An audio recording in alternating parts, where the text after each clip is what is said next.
In the 1990s, Karla Homolka was at the center of one of Canada's most disturbing murder cases. She was young, attractive, and smiling in photos, but her name would become synonymous with pure evil. After her trial, she vanished from the public eye. For years, rumors swirled, sightings in small towns, blurry photos on street corners. Today, her name still sparks anger, fear, and one burning question. Where is Karla Homolka now? When Karla met Paul in 1987, she was just 17. He was charming, confident, the kind of man who could make anyone feel special. Friends thought they were a fairy tale romance. But behind the scenes, Paul was already a predator, later linked to a series of unsolved assaults in Scarborough, Ontario. Instead of running when she found out, Karla did the unthinkable. She stayed. She didn't just stay, she became his partner in crime. December 23, 1990. Karla's younger sister Tammy was just 15 years old. The family was celebrating the holidays and Tammy went to bed early.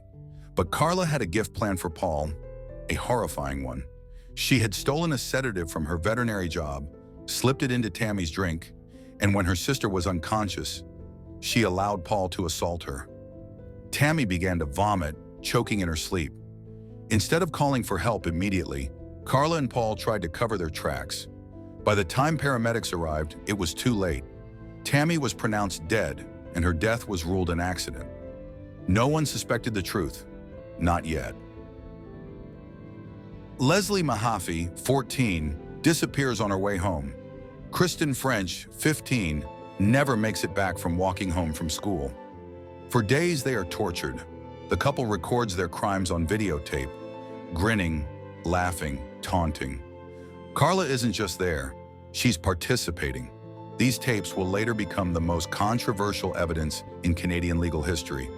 But by the time the truth is revealed, it will already be too late. In 1993, police arrest Paul. Karla quickly paints herself as a battered woman, forced into these crimes out of fear. Prosecutors, desperate to convict Paul, agree to a plea deal. Karla gets just 12 years for manslaughter in exchange for her testimony. The public doesn't know about the tapes yet. When they're finally uncovered, they reveal Karla as an active, willing participant. Outrage explodes. The press calls it the deal with the devil. Karla serves her sentence in Kingston Prison for Women. Reports describe her as manipulative and controlling, but also intelligent, earning a degree, taking therapy, and crafting an image of rehabilitation. But outside those walls, she's still the most hated woman in Canada. In 2005, Karla Homolka walks out of prison.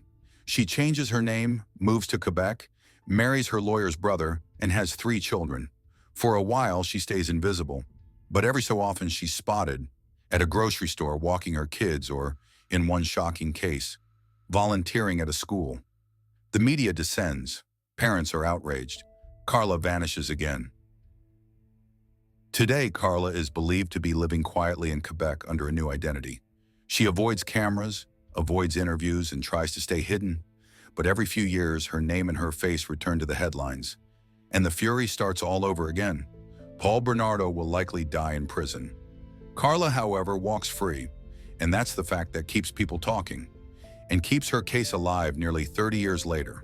Because the story of Karla Homolka isn't just about what she did, it's about the truth we don't like to face. Sometimes evil gets a second chance, but what happens when that chance comes with no answers, no apologies, and no closure?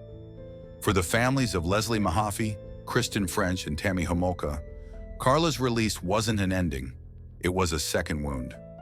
Many of them refused to speak her name, not out of forgiveness, but because the pain was still too raw.